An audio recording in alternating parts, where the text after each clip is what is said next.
नमस्कार दोस्तों, आपका मेरे चैनल में फिर से स्वागत है। आज हम इस वीडियो में बात करेंगे, बहुत ही यूनिक सा प्लांट है। आपके घर में स्पेस है तो इस प्लांट को ज़रूर लगाएं।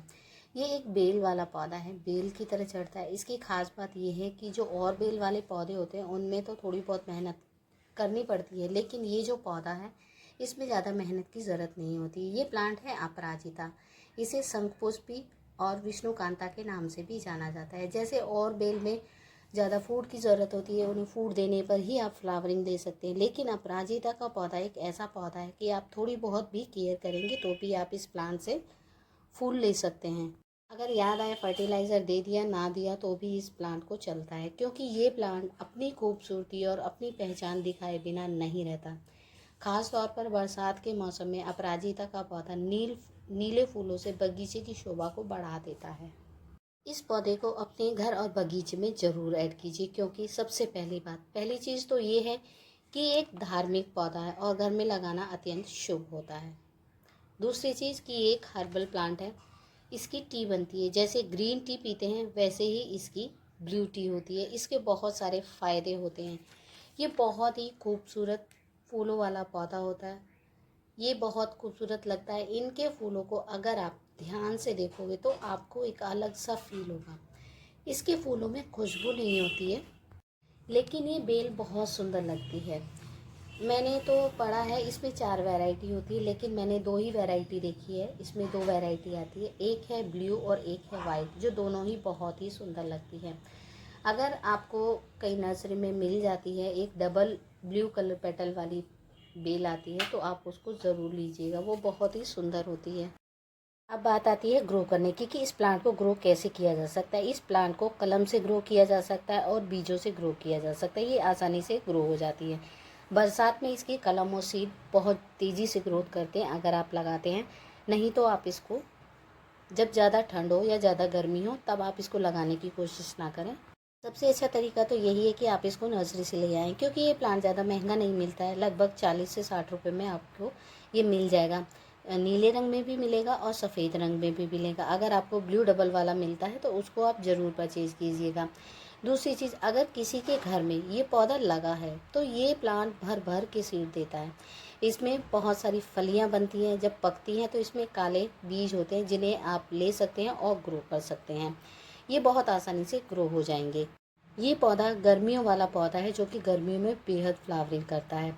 सर्दियों में ये थोड़ा रेस्ट करता है। अगर इसको रखने की बात करें तो इसको आप जहाँ भी रखेंगे वहाँ पर पूरे दिन की धूप आनी चाहिए, तभी ये प्लांट बहुत अच्छे से फ्लावरिंग करता है, क्योंकि ये धूप को बहुत पसंद करता है। अब बात आती है पॉट की। पॉट कैसा लें और कितना बड़ा पॉट लें। पॉट में की अगर मैं बात करूं तो आप इसको सेरेमिक पॉट में, प्लास्टिक पॉट में, ग्रो बैग में या फिर सीमेंट के पॉट में भी आप इसको लगा सकते हैं। इस प्लांट को कोई भी प्रॉब्लम नहीं होती है।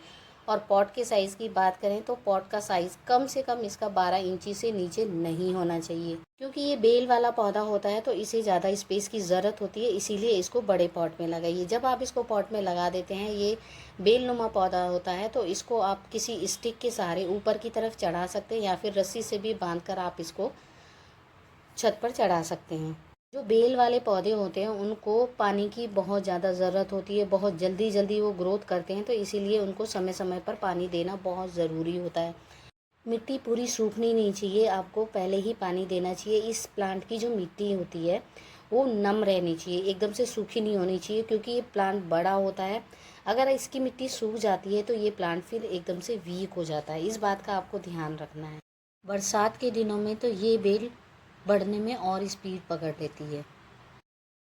एक फैक्ट और मैं आपको दिखाती थी, अभी से ही देखिए। मैंने पिछले साल यहाँ बेल का पौधा लगाकर ऊपर रस्सी से बांध दिया था, तभी कोई सीड इन 2 दीवारों के बीच गिरा।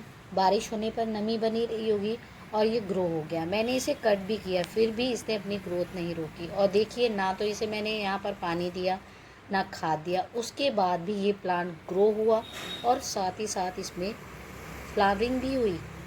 बहुत हार्डी और इजी टू ग्रो प्लांट होता है। अपराजिता एक परमानेंट प्लांट है। एक चीज़ मैंने और नोटिस की है इस प्लांट में किसी भी तरह का मैंने कीड़े का अटैक नहीं देखा है। अगर आपके साथ ऐसा कुछ है तो फ्रेंड्स प्लीज़ मुझे कमेंट सेक्शन में ज़रूर बताइएगा कि क्या इसमें कोई कीड़ा अटैक करता है। जब पौधा गमले में लगाते हैं तो उसकी एक लिमिट हो जाती है। आप पानी देंगे तभी उसमें पानी आएगा, खाद देंगे तभी उसमें खाद आएगा, वरना वो सरवाइव नहीं करेगा, आपका प्लांट जो है ख़त्म हो जाएगा। ज़मीन में लगे पौधे अपने आप को टाइम टू टाइम रिकवर कर लेते हैं, लेकिन जो पॉट में लगे पौधे होते हैं उनकी हमें देखभाल ज़रूर करनी होती है। इसकी देखिए, अगर आप पानी नहीं देंगे तो कुछ समय में मिट्टी इसकी पूरी तरीके से सूख जाती है। जब काफ़ी टाइम हो जाता है, काफ़ी हार्ड मिट्टी इसकी हो जाती है, तो आप इसको हटा कर देखेंगे तो आसानी से जो है इसकी मिट्टी जो है ऊपर की तरफ नहीं खुल रही है। तो इसे खोलने के लिए आप किसी भी खुरपी की हेल्प से इसकी हल्की सी गुड़ाई कर दीजिए, ताकि इसकी जड़ों तक हवा पहुंच सके। ऐसा करना ज़रूरी होता है, क्योंकि ऐसा करने से जो प्लांट की रूट होती हैं उनको हवा मिल जाती है और प्लांट आपका जो है हेल्दी ग्रोथ कर पाता है। अगर आपके प्लांट में फ्लावरिंग नहीं हो रही है तो मैं छोटी सी एक आपको टिप बताती हूँ। इस तरह हल्की हल्की सी इसकी गुड़ाई कर दीजिए। गुड़ाई करने के बाद आपके किचन में बहुत ही सिंपल सी एक छोटी सी चीज़ होती है जिसके इस्तेमाल से आप इस प्लांट पर फ्लावरिंग ले सकते हैं।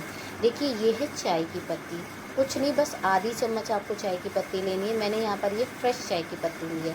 इस तरीके से आप इसको मिट्टी में मिक्स कर दीजिए और इसके ऊपर से फिर पानी दे दीजिए, ताकि ये मिट्टी में बहुत आसानी से घुल मिल जाए।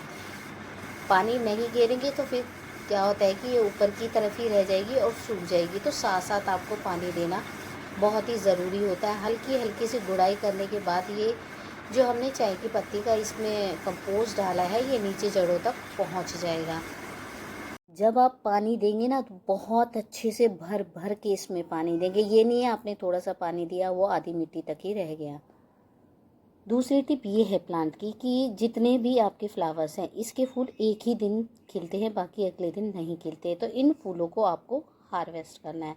सारे फूल आप इसके इस तरीके से तोड़ लीजिए। इससे क्या फ़ायदा होता है?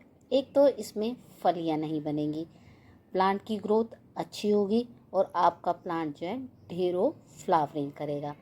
ठीक है। और दूसरा क्या होता है, जब इसमें इस तरीके से फलियां बनने लगती है तो प्लांट की ग्रोथ पूरे तरीके से रुक जाती है, जिसके कारण भी आपके प्लांट में फ्लावरिंग नहीं हो पाती है। तो जब आप इसके फूलों को हार्वेस्ट कर ही लेते हैं तो फ़ायदा ये भी होता है कि आप इसकी ब्लू टी बनाकर भी पी सकते हैं।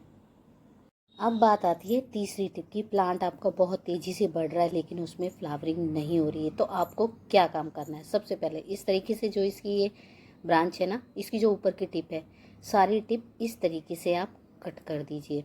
कट करने के बाद यहीं से इसमें फुटाव होगा। फुटाव होने से न्यू ब्रांचेस निकलेंगी, जिससे उसमें फूलों की कलियां ज़्यादा बनती हैं। मैंने ये अभी यहाँ कुछ टाइम पहले कट किया था और यहीं से इसमें देखिए ब्रांच निकल आई हैं और इससे जो है आपका प्लांट जो है तेज़ी से फ्लावरिंग करेगा। ये छोटे छोटे से ऐसे काम होते हैं अपने प्लांट में करने के लिए।